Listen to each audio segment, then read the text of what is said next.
우리 주변에는 나를 우습게 보는 사람이 곳곳에 있습니다. 여기서 문제는 90%의 사람들은 자신이 무시당하고 있다는 것을 모른 채 살아간다는 겁니다. 심지어 우습게 보는 사람이 대놓고 무시하는 행동인데도 말이죠. 2016년 미국 리네버거 종합반면구소 보고서에 따르면 남녀노소 불문하고 인간관계가 좋은 사람이 고혈압 위험도가 낮았다고 발표했습니다. 반대로 생각하면 인간관계에 스트레스를 받는 사람일 경우 고혈압 위험도가 높아질 수도 있다는 말이기도 합니다. 나를 잘 알지도 못하면서 다 안다는 듯이 행동하고 말하는 별것 아닌 사람들에게 더 이상 휘둘리면 안 됩니다. 하지만 여러분, 이런 생각도 들지 않나요? 인간관계에서 말씀대로 다 되는 게 아니더군요. 말을 다 기억하고 있는데 항상 제가 더 손해보는 상황이 됩니다. 그런 사람을 만나면 순간 반사적으로 대처해야 하는데 지나고 나서 받아치지 못하여 결국 후회하게 됩니다. 해결 방법은 하나입니다. 상대가 나를 우습게 본다는 신호를 정확하게 확인하고 진짜 실천으로 옮겨 그들을 손절해야 합니다. 그래서 오늘은 상대가 나를 우습게 보는 신호 5가지와 함께 생활에서 실천할 수 있는 거절의 기술 3가지를 말씀드리려고 합니다. 영상에 나오는 모든 말들을 외우려 하시지 말고 마음에 드는 딱 1개만 가져가겠다는 마음으로 오늘부터 실천해 주세요. 인간관계에서 을이 아닌 갑이 되어 인생 낭비를 줄이면서 인생을 살아가는데 많은 도움을 줄 거라 확신합니다. 댓글에도 여러분만의 좋은 향기를 남겨주시면 감사하겠습니다. 지금부터 시작합니다. 첫 번째, 나를 없는 사람 취급한다. 나를 우습게 보는 신호는 의외로 쉽게 대화를 하다가 알아낼 수 있다. 서로가 만나서 대화를 하는 도중에 우연히 상대방의 지인을 만났을 때 상대방이 어떻게 하는지에 따라 그 사람이 나를 존중하는지 우습게 보는지 중요한 기준이 된다. 먼저 예의가 있는 사람은 지인을 만나더라도 간단히 인사하거나 악수를 하는 정도로 끝낸다. 이유는 옆에 선약이 있던 내가 있기 때문이다. 나를 생각하여 상황을 빠르게 정리하려고 노력한다. 반면 예의가 없는 사람은 나를 내버려둔 채 길게 계속 얘기한다. 물론 오랜만에 만난 사람이거나 정말 친한 지인이라면 어느 정도 이해를 할 수 있겠지만 나를 전혀 의식하지 않은 채 갑자기 그 지인과 다음 약속을 잡는다거나 길게 대화를 이어가는 건 옆 사람에 대한 예의가 절대 아니다. 통계에 따르면 사람들은 일상 대화 중 자신의 말이 중단되거나 무시당할 때 큰 불쾌감을 느낀다. 한 연구에서는 대화 상대방에게 충분한 관심을 기울이지 않는 행동이 인간관계에서 가장 불쾌한 요소 중 하나로 꼽았다. 그만큼 대화를 하던 도중 나를 없는 사람 취급하는 것은 나를 우습게 보는 첫 번째 신호가 된다. 두 번째, 약속이나 장소를 제멋대로 정한다. 어떤 사람들은 약속을 항상 마지막 순간에 정하려고 한다. 모임이 다 끝나가는데 갑자기 약속 일정을 제멋대로 정한다. 그것도 자신의 편의에 맞춰서만 말이다. 예를 들어 어떤 지인이 있다고 생각해보자. 이 지인은 자신의 쉬는 날에만 약속을 잡으려고 한다. 분명 자기가 쉬는 날이 있으면 다른 사람도 쉬는 날이 있을 텐데 일방적으로 약속을 잡는다.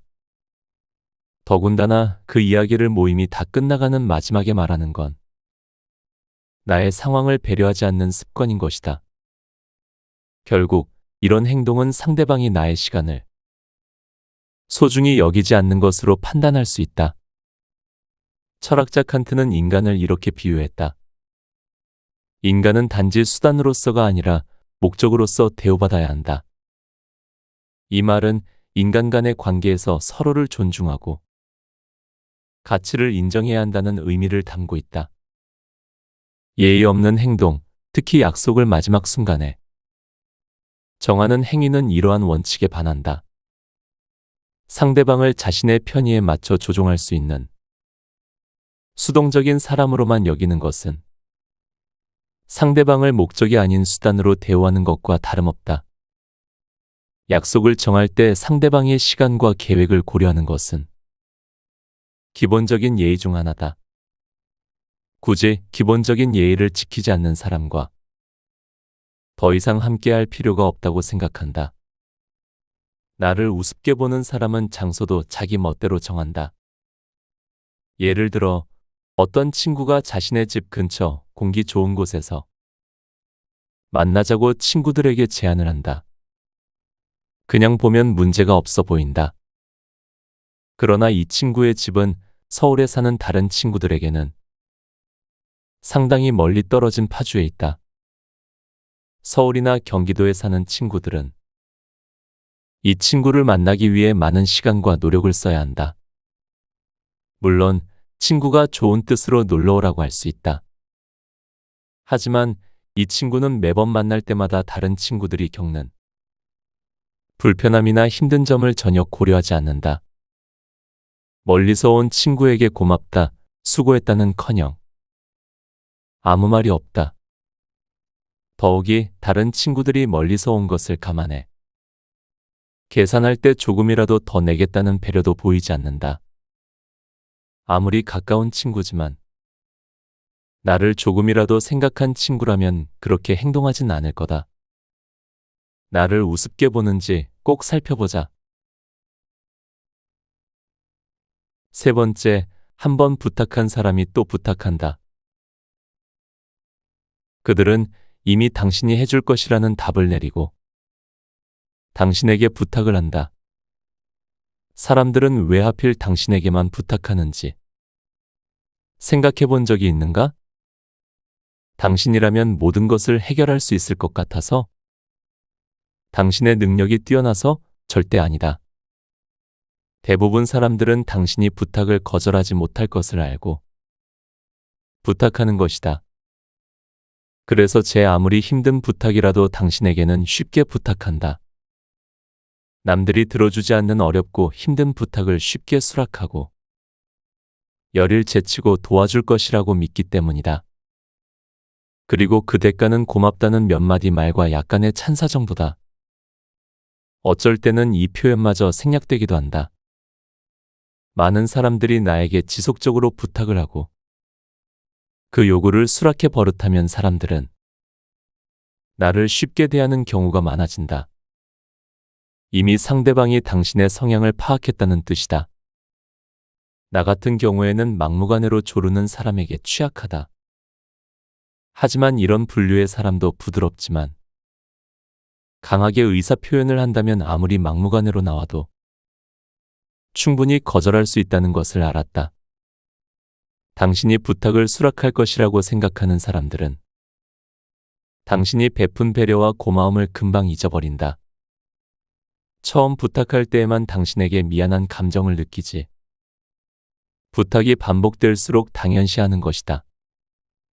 그들은 이미 당신이 해줄 것이라는 답을 내리고 당신에게 부탁을 한다. 그렇기 때문에 그들은 당신이 부탁을 들어줄 수밖에 없게끔 유도를 하기도 한다. 그렇게 당신은 부탁하는 사람의 설득에 넘어가고 마는 것이다. 자신이 늘 타인의 부탁을 수락하는 사람이라면 한 번쯤 생각해 볼 필요가 있다. 부탁을 자주 하는 사람들은 상대에게 요청하는 것을 대수롭지 않게 생각한다. 물론 모두가 다 그렇다는 것은 아니다. 피치 못할 사정으로 부탁하는 사람들도 있지만 대부분은 부탁하는 사람들의 마음에는 뭐 어때서라는 가벼운 생각이 기본적으로 깔려 있다. 그렇기 때문에 그들은 쉽게 부탁을 하고 상대의 입장이나 상황 따위는 고려하지 않고 자신의 일처리에만 급급하다. 당신은 언제까지 타인의 부탁을 들어주면서 살 수 없다. 이런 행동을 전환하기 위해 가장 먼저 해야 할 것은 당신이 왜 끊임없이 부탁을 수락하는가를 아는 것이다. 대부분은 가족과 친구, 지인 관계는 애정으로 묶여 있다. 사람들은 이런 사이에서 거절을 하면 관계가 어긋나는 것이 아닌지 불안해한다. 실상은 부탁을 거절했다고 해서 절대 사이가 어긋나거나 소외당하지 않는다. 오히려 상대방의 요청을 끊임없이 들어주므로 당연하다고 생각할지도 모른다. 자신이 한번 거절했다고 소외시키거나 당신을 미워한다면 그 사람은 거절 여부와 상관없이 당신을 언제든지 소외시킬 수 있다는 것을 알아야 한다. 한두 번 받아준 부탁을 상대가 당연하게 여기고 자신에게 계속 부탁한다고 생각이 들면 당신은 더 이상 그 부탁을 들어주지 않아도 된다. 네 번째, 착하다 착하다 나를 칭찬한다. 착하다는 말에 속은 나의 인생은 나라는 주체가 없었고 오직 다른 누군가를 위한 삶이었다. 진짜 착해, 착한 정도가 아니야. 착해도 너무 착하지.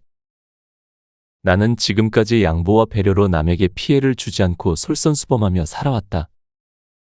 어떤 행동을 하기 전에 나보다는 다른 이들을 먼저 생각했고 우선순위로 두었다. 그래서인지 나의 심성과는 상관없이 살면서 착하다는 말을 수 없이 들었다. 만난 사람들의 10이면 9은 내게 착하다고 말했다. 어딜 가나 청소, 뒷정리 등 굳은 일 담당은 나였다. 누가 시키지도 않았는데 스스로 자처한 일이다. 이러한 행동은 이미 익숙하고 몸에 밴 습관과도 같았다. 거창하게 마더 테레사와 같이 인류애적인 마음으로 하는 것이 아니었다. 어차피 누군가가 할 거면 내가 하면 된다고 단순하게 생각한 것뿐이다. 내게는 누가 하는 건 중요하지 않았다. 오히려 서로 눈치를 보며 미루는 상황이 더 불편했다. 나는 친구들과 여행을 갈 때면 다른 사람들보다 짐이 2배는 더 많았다. 행여 같이 간 일행이 세면도구나 필수 용품을 잊어버리고 챙겨오지 않았을 것을 대비해 여분까지 챙기기 때문이다. 평상시에도 내 가방은 만물 상자였다. 지인들은 내게 너랑 다니면 참 편해. 없는 게 없어. 그 가방에서는 말만 하면 다 나온단 말이지. 하곤 했다. 그 기대감 때문에 어느새 호의였던 내 준비는 의무감이 되어 가방의 무게로 고스란히 돌아왔다. 언제 어느 때 누가 필요할지 모르니 점점 이것저것 챙겨 다니는 게 많아진 것이다. 가볍게 핸드백 하나만 들고 오는 친구와 달리 나는 늘 커다란 배낭 하나를 짊어지고 다녔다. 인생은 착하다는 것만으로 행복해질 수 없다. 착하다는 말에 속은 나의 인생은 나라는 주체가 없었고 오직 다른 누군가를 위한 삶이었다. 내 삶은 타인을 의식하고 그들을 위해 희생하며 헌신하는 그저 착한 사람일 뿐이었다. 모든 사람의 만족을 위해 애쓰느라 정작 나의 인생은 착하다는 말로 포장된 좋은 사람이란 이미지가 전부였다. 이제는 인생에서 착함을 벗어던질 때이다. 스스로 자신의 가치를 인정하지 못하고 다른 사람에게 인정받으려 좋은 사람인 척 살아가지 말자. 삶이든 일이든 소신껏 자신의 의견을 펼쳐 살아있다는 것을 느끼고 그 충만함을 만끽해 보길 바란다. 그리고 그 시작은 거절에 있다는 것을 알게 될 것이다. 자신의 감정과 생각을 당당하게 표현해야 우리의 인생에도 재미가 찾아온다. 반듯하게 착한 사람으로는 자신의 인생에서 만족감이나 재미를 절대 느낄 수 없다. 남의 시선은 과감하게 벗어던지고 자신을 믿으며 그 길을 찾아 떠나보자. 5째, 어이없는 부탁을 한다. 상대의 기분을 너무나 잘 이해할 수 있어. 그들이 겪을 곤란한 상황과 감정이 예상되어도 거절해야 한다. 사람은 누구나 타인에게 도움을 주는 사람이 되고 싶어 한다. 상대를 위해서 내가 무언가를 한다는 것은 타인에게 인정을 받는 사람, 좋은 사람, 능력자라는 평가를 받기 때문이다. 이런 기분에 취해 거절의 기준을 바르게 세우지 않는다면 타인의 부탁을 들어주느라 자신의 시간을 허비하게 될지도 모른다. 거절의 기준을 세울 때 첫 번째로 꼽아야 할 것이 어이없고 황당한 부탁만큼은 들어주려고 애쓰지 말아야 한다는 것이다. 어쩌면 당신은 상대의 부탁이 황당한 제안임을 스스로도 잘 알고 있는지도 모른다. 그러면서도 그들의 요청을 들어주려고 노력하는 것은 앞으로 많은 거절의 기회마저 잃게 되는 것과 같다. 지금이야말로 어이없는 부탁을 거절하는 것이 기회일지도 모른다는 것을 알아차려야 한다. 황당하고 허무맹랑한 부탁을 막무가내로 해달라고 할 때에는 차분하게 이러저러해서 그건 내가 해야 할 것 같아. 내가 그건 해줄 수 없어 라고 설명을 해주면 거절이 수월해진다. 거절을 할 때 둘러댈 명분이 있으면 거절의 부담감은 덜어진다. 이렇게 거절할 수 있는 기회가 있음에도 사람들은 타인의 요청을 거절할 수 없다며 자신의 감정을 속이며 살아간다. 불편한 요구를 하더라도 쿨하게 괜찮아요 라고 답한다. 이 정도는 해줄 수 있어 라고 스스로를 설득하며 버거워도 친절한 척 요청을 받아들인다. 이렇게 자기 합리화를 하는 것은 상대의 부탁을 거절할 수 없어. 억지로 들어주는 진짜 자기 감정을 외면하기 위해서다. 스스로 감정을 속여가면서까지 친절을 베푸는 것이다. 문제는 이런 나를 주변인들은 나만큼 배려해주지 않는다는 것이다. 오히려 쟤는 부탁을 들어주는 얘라는 인식이 퍼져 혼자서는 다 처리할 수 없을 정도로 부탁이 몰려들었다. 그럼에도 나는 거절하지도 도움을 요청하지도 못했다. 이렇게 나를 궁지로 몰아 세우면서까지 타인을 위해 애를 쓰곤 했다. 거절의 기술 3가지. 행복한 삶을 위해서는 이제 타인 중심이 아닌 자기 중심으로 이루어진 삶을 살아야 한다. 이는 이기적으로 행동하라는 말이 아니다. 자신의 가치관, 생각을 단단히 세우고 자기 삶을 사랑하고 주인이 되라는 말이다. 그러기 위해서는 내가 싫은 것, 좋은 것을 분명하게 전달해야 한다. 그리고 반드시 적절한 거절을 해야 한다. 거절을 해야만 한다는 말만 들어도 벌써 가슴이 두근거리고 자신이 없는가? 그럴 수 있다. 평생 하지 않은 일이다. 지금부터 연습을 통해서 스스로 상황에 익숙해지도록 하면 된다. 다음은 내가 제시하는 거절하는 연습이다. 차근차근 따라 해보면 어느새 편안한 마음으로 거절할 수 있는 순간이 올 것이다. 첫 번째 거절하는 연습은 거절에 대해 스스로 가지고 있는 인식을 바꾸는 것이다. 많은 사람들이 거절을 단순히 상대에 대한 부정이라고 생각하지만 전혀 그렇지 않다.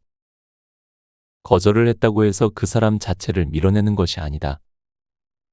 상대의 부탁에 대해 할 수 없겠다라고 말하는 것이 거절이다. 거절은 자신의 의견을 흔들림 없이 끝까지 전달하기 위한 도구인 것이다. 적절한 거절을 선택했을 때 자신을 지키면서 건강한 대인관계를 유지할 수 있다. 이는 오래도록 유쾌한 관계를 지키기 위한 조건 중 하나다. 그런 의미에서 거절은 서로의 존중이다. 자신이 거절하는 것도 상대가 거절당하는 것도 서로의 의견을 존중한다는 의미이다. 그리고 이때 나에게 상대의 부탁을 거절할 자유가 있듯이 거절당한 상대가 나에게 실망할 자유도 있다는 것을 알아차리고 받아들여야 한다. 모든 사람에게 좋은 사람이 되려고 하면 모든 사람들에게 휘둘릴 수밖에 없다. 두 번째 거절하는 연습은 자신의 생각을 스스로 정리해서 깨닫는 것이다. 뒤죽박죽인 자신의 생각을 정리해 노트에 적어보자. 처음부터 매끄러운 문장을 적으라는 것이 아니다. 머릿속에서 정리되지 않은 생각을 키워드만이라도 적어 쭉 나열해보는 것이다. 이렇게 적힌 노트를 보면 내가 어떤 생각을 하고 있는지 알 수 있다. 무엇이 문제인지, 어떤 것이 내 진짜 감정인지, 혹시 타인의 감정을 짐작한 가짜 감정은 아닌지, 객관적으로 잘못된 것이 있는지, 있다면 무엇인지 눈에 보일 것이다. 이렇게 자신의 생각과 감정을 객관적으로 바라보면 당면한 문제를 파악하고 해결하는 데 도움이 된다. 관찰자로 입장이 바뀌면서 감정을 분리하고 있는 그대로 바라볼 수 있기 때문이다. 그 후 정리된 자신의 생각을 상대방에게 진솔하게 전하면 된다. 횡설수설하던 말하기는 명확하고 부드럽게 전달되고 마음속에 맴돌기만 하던 말은 자신 있게 표현할 수 있게 될 것이다. 마지막 거절하는 연습은 회복 탄력성을 기르는 것이다. 회복 탄력성이란 원래 상태로 돌아오는 힘을 말한다. 여기서 부탁과 요구가 일어나기 전, 즉 어떤 상황에서 거절하기 전 평온한 상태를 유지하는 것이다. 상대방의 눈치가 보여 하고 싶은 말을 못하거나 관계가 어긋날까봐 두려워서 자기 표현을 하지 못하는 사람들은 타인의 제안을 거절한 그 순간부터 마음이 혼란스럽다. 만약 거절했다면 그 후의 상황도 견뎌야 할 부분이다. 잠시 심호흡을 통해 복잡한 마음을 가라앉혀보자. 이때 상대방에 대한 미안함과 거절했다는 죄책감을 버리고 거절 후 자신이 얻을 긍정적인 상황에 대한 생각으로 전환을 하면 좋다. 예를 들어 거절로 끝나는 것이 아니라 상대방에게 다른 방안을 마련해주면서 서로가 마음 상하지 않게 상황이 마무리되는 것을 생각해보는 것이다. 거절하는 연습으로 조금 느려도 자신의 내면을 강하게 키울 수 있다. 처음 거절할 때는 사소한 것부터 시작하면 좋다. 사실 거절이 처음만 어렵지 그 다음은 아무것도 아니다. 한 번에 모든 것을 바꿀 수는 없다. 무조건 상대의 제안에 수락했던 자신을 인지하고 거절하기 위한 연습을 통해 거절을 시도해 보길 바란다. 거절은 당신의 생각과 감정 나아가 삶을 지킬 수 있다. 자기 영역을 지키려다 보면 때로는 이전과 다르게 행동해야 할 때가 있다. 자유롭고 편하게 거절할 수 있을 때까지는 지속적으로 연습이 필요하다. 물론 실패하는 경우도 많겠지만 그렇다고 자책할 필요는 없다. 거절하는 연습을 통해서 결과적으로 우리는 원하는 결과를 얻을 수 있다는 것을 기억하기 바란다. 자신의 의사 표현을 정확하게 상대에게 전달하는 것을 포기하지 않는다면 어느 순간 당신은 타인의 감정에 휘둘리지 않는 자신을 발견할 수 있을 것이다. 작게 보이는 것부터 시도해 나갈 때 거절 근육과 자기 표현 근육을 키울 수 있다.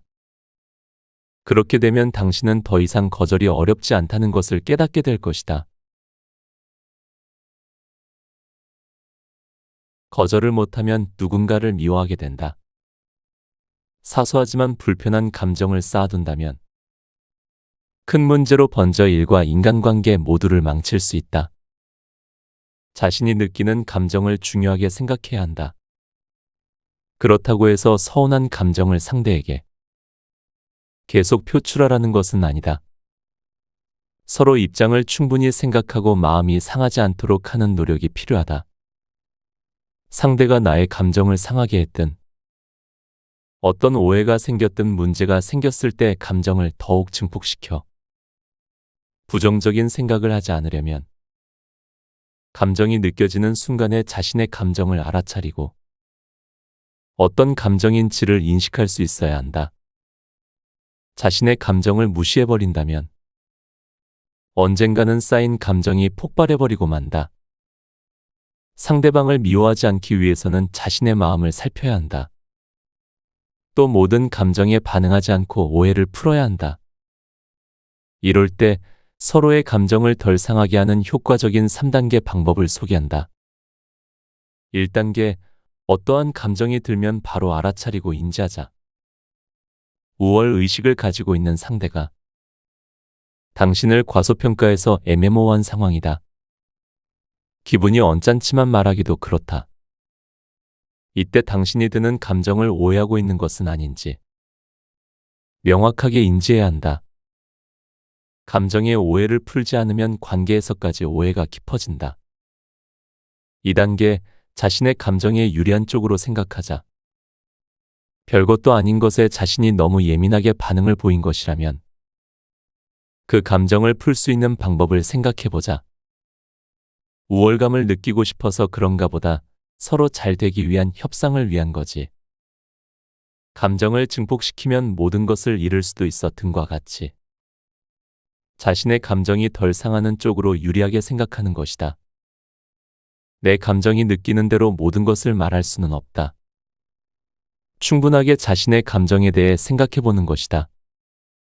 그럼에도 상황이 달라지지 않거나 불편한 감정이 계속해서 느껴진다면 세 번째 단계로 넘어가자. 3단계, 솔직하게 자신의 감정을 이야기해보자.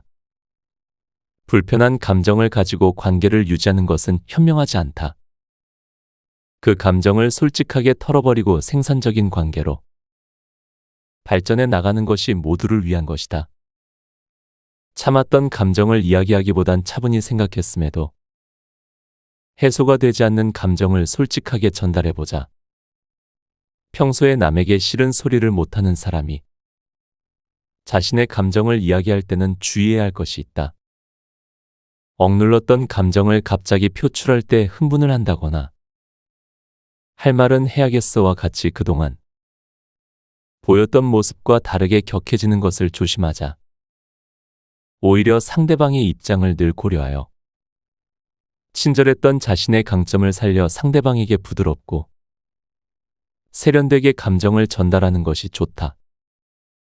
누군가에게 서운하거나 미운 감정이 드는 것은 내 마음의 반응에서 시작된다. 사람마다 예민도와 반응도가 다르기 때문에 서로 느낄 수 있는 감정의 온도는 차이가 날 수밖에 없다. 만약 상대방의 말에 서운한 감정이 느껴진다면 자신이 쉽게 상처를 받는 것이 아닌지 혹은 예민하게 반응하는 것이 아닌지 먼저 살펴보자. 그리고 자신과 타인의 감정을 구분하는 연습도 필요하다. 여기서 타인의 범위는 자신을 제외한 모든 사람이라고 생각하면 된다. 가족도 남이고 친구도 직장 동료도 당연히 남이다. 이렇게 감정의 선을 구분하고 자신이 상처받지 않는 기준에서 남의 감정에 반응하지 않고 수용하도록 노력해보자. 내가 행복하게 살아가기 위해서는 남의 감정을 남의 것으로 생각하는 습관을 들여야 한다. 남이 한 얘기나 행동을 곱씹고 내가 피해봤다고 생각한다면 행복할 수도 없고 자신의 삶만 피곤해진다. 물론 남의 감정에 무관심해서도 안 된다. 살면서 서로 소통하면서 조율해야 할 일이 있기 때문이다. 중요한 것은 남의 감정에 자신이 휘둘리지 않아야 한다는 점이다. 각자 느끼는 감정은 자기만의 이유가 있다. 남의 감정은 그들 고유의 것이며 내가 느끼는 감정은 온전히 내 것이다.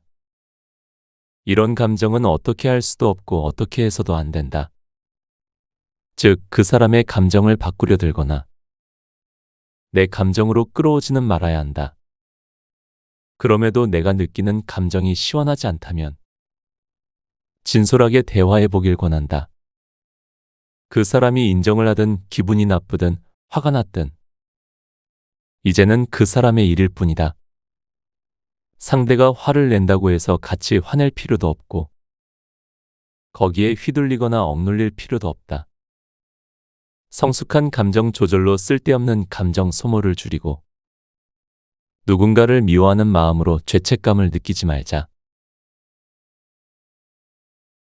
곁에 두고의 짧은 생각. 어느 방송에서 거절에 대해 이렇게 이야기를 해줬습니다. 거절을 당했을 때 기죽을 필요 없어요. 왜냐하면 그건 나를 거절한 게 아니라 내가 제안했던 프로젝트나 행동이었기 때문입니다. 이 말이 굉장히 인상 깊었습니다. 거절을 당했다고 해서 내가 틀렸다는 것이 아닙니다. 다시 말해서 거절은 나도 당할 수 있고 상대방에게도 할 수 있습니다. 그래서 전 저를 우습게 보는 사람에게는 거절을 해봅니다. 거절을 했을 때 상대가 나에게 어떤 반응을 하는지가 그 사람을 보는 판단 기준이 됩니다. 그리고 그 사람이 여전히 나를 우습게 보거나 부당하게 대할 때 이를 인식하고 서서히 연락을 받지 않습니다. 제 자신을 보호하는 중요한 방법입니다. 저 또한 아직도 거절이 어렵지만 책에 나온 기술들과 거절에 대한 새로운 생각들을 머릿속에 떠올리며 작은 거절을 연습하려고 합니다. 여러분도 더 이상 다른 사람에게 이끌려 다니지 말고 자신의 가치를 존중해주고 표현해주세요. 나답게 살아가는 여러분을 응원합니다. 오늘도 함께 해주셔서 감사합니다. 책 거절 잘하는 법을 읽고